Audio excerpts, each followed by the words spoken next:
멕시코 국경도시에서 괴한들에 납치됐던 한국인 5명이 모두 풀려났습니다. 현재 미입국 연루 가능성에 대한 조사가 이루어지고 있습니다. 북핵 문제 협의를 위한 사상 첫 6자 외교장관 회담이 싱가포르에서 개최됐습니다. 어떠한 합의점이 나올지 주목됩니다. 고미술협회 감정위원을 동원해서 모조품 도자기를 고가의 진품으로 속여 시중에 유통시킨 일당이 경찰에 붙잡혔습니다. 고속도로 휴게소와 역터미널 등지에서 판매되는 즉석식품에서 식중독균이 무더기로 검출됐습니다. 이상은 이 시간 주요 뉴스입니다.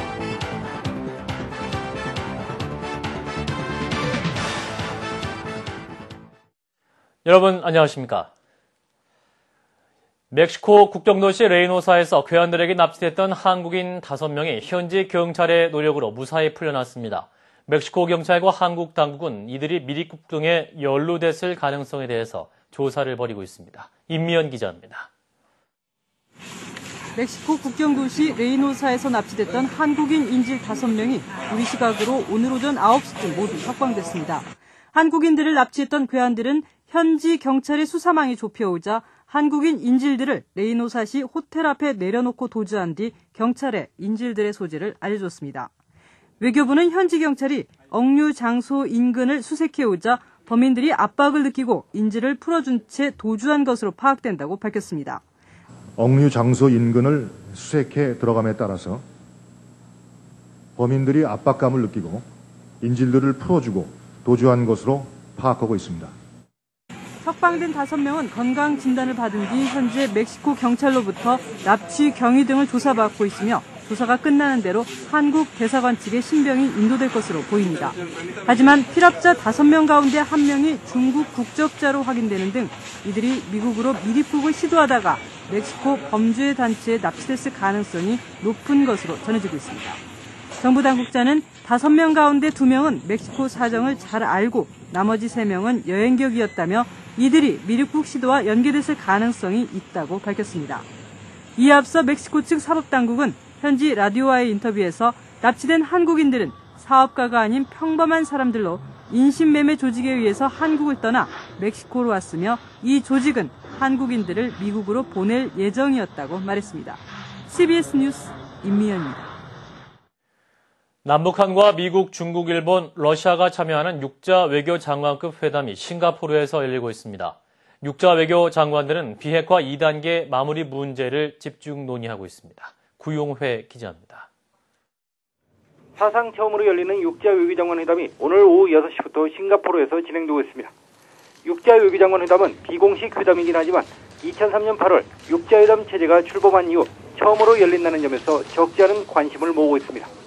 북핵 신고 검증 문제와 관련해 북미 간 접점을 찾아낼지가 주목됩니다.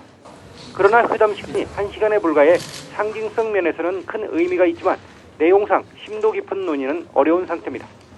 6자 외교장관 회담에 참석하고 있는 박이춘 외무상 등 북측 대표단은 지난 6자 수석대표 회담에서 합의한 대로 비핵화 2단계 마무리에 집중하자는 것이라고 이번 회담을 평가했습니다.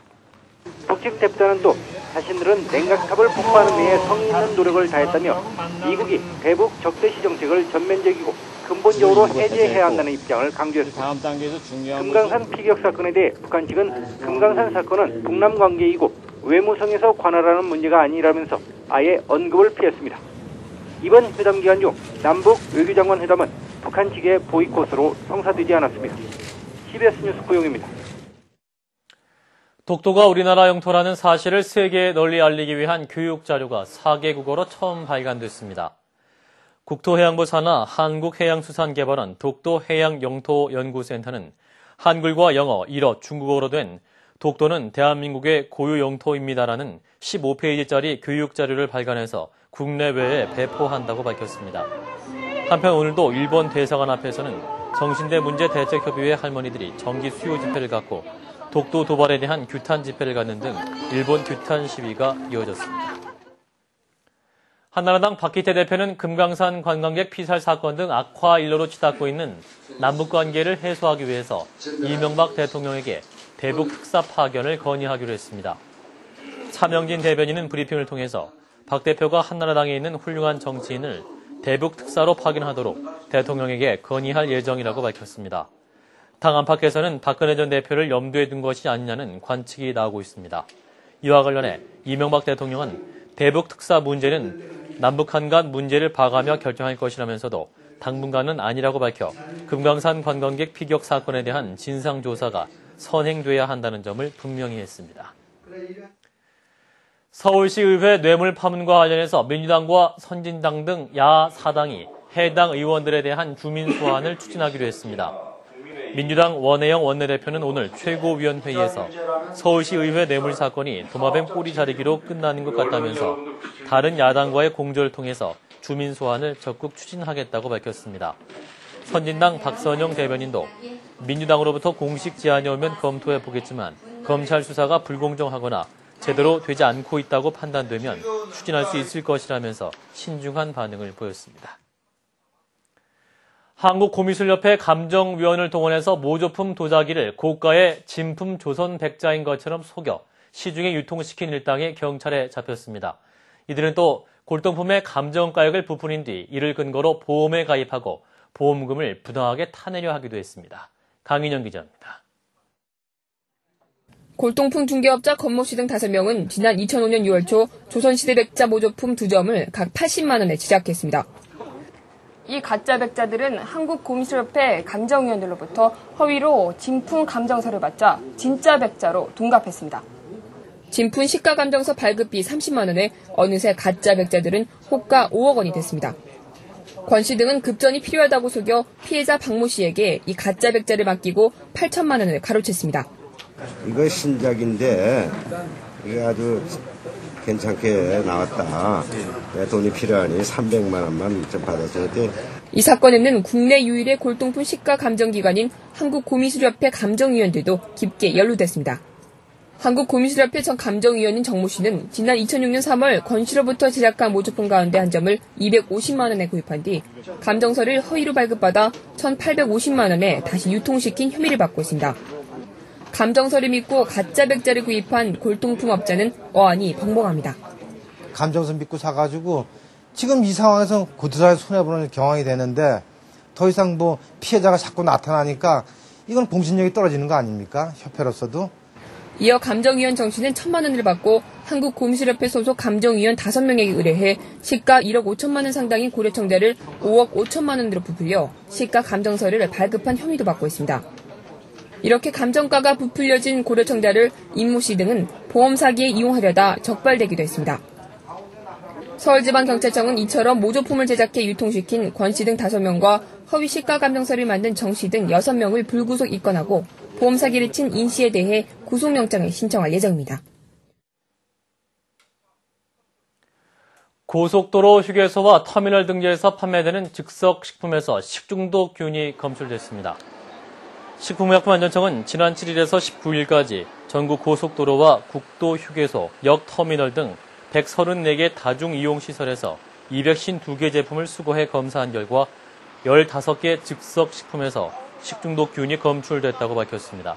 식약청 조사 결과 고속도로와 터미널 등지에서 수거한 제품 가운데 김밥 13개, 햄버거 2개에서 대장균과 황색포도상구균, 바실러스 세리우스균 등이 검출됐습니다. 식약청은 식중독균이 검출된 제품을 조리 판매한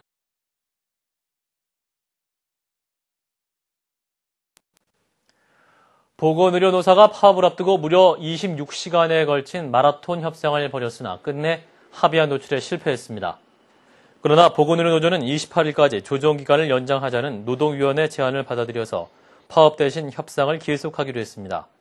최대 쟁점인 임금 인상과 관련해서 당초 노조는 10.2% 인상을 요구하고 사측은 동결을 주장했던 것에서 서로 조금씩 양보해 차이를 좁혔지만 100개가 넘는 사업장의 입장을 조율하는 데에는 실패한 것으로 보입니다.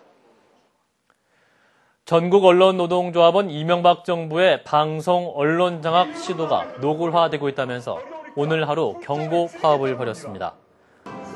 언론노조는 방송통신위원회 앞에서 방송장악 낙하산 사장 반대와 최시중 위원장 사퇴를 촉구하는 집회를 가진 뒤 저녁에는 서울 청계광장에서 열리는 촛불문화제에 동참할 계획입니다.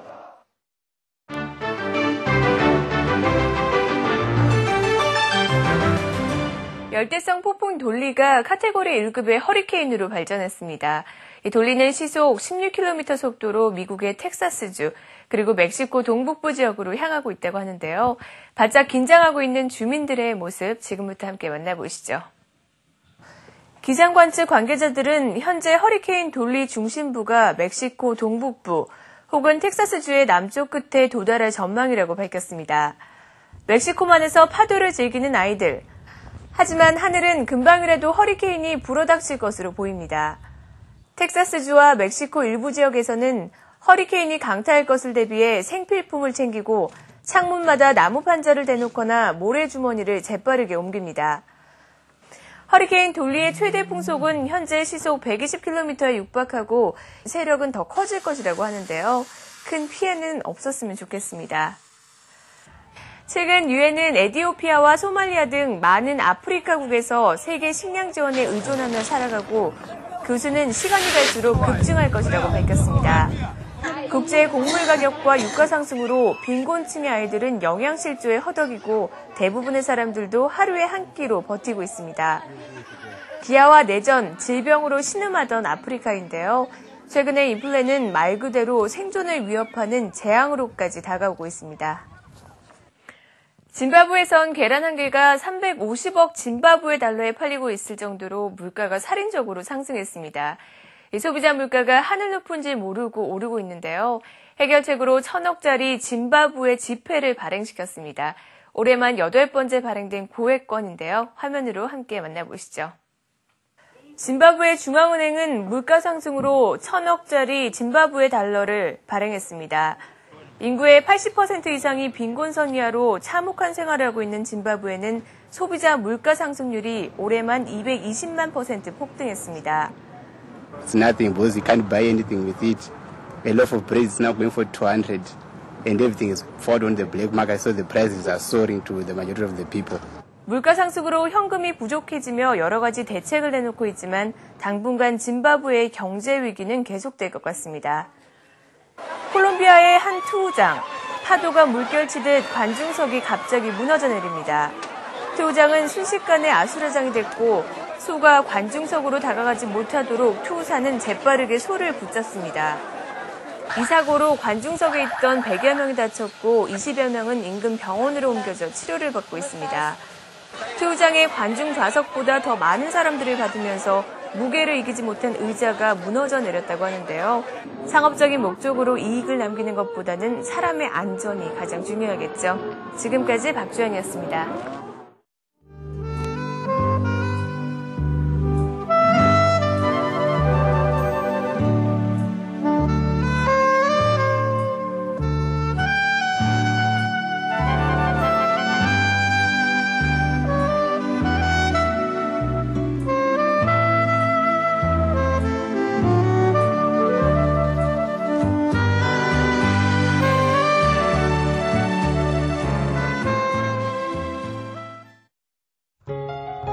날씨입니다. 내일은 장마 전선의 영향을 받아서 전국에 흐리고 비가 오겠습니다. 이번 비는 주말까지 이어지고 특히 내일과 모레 사이 중부지방을 중심으로 많은 비가 예상됩니다.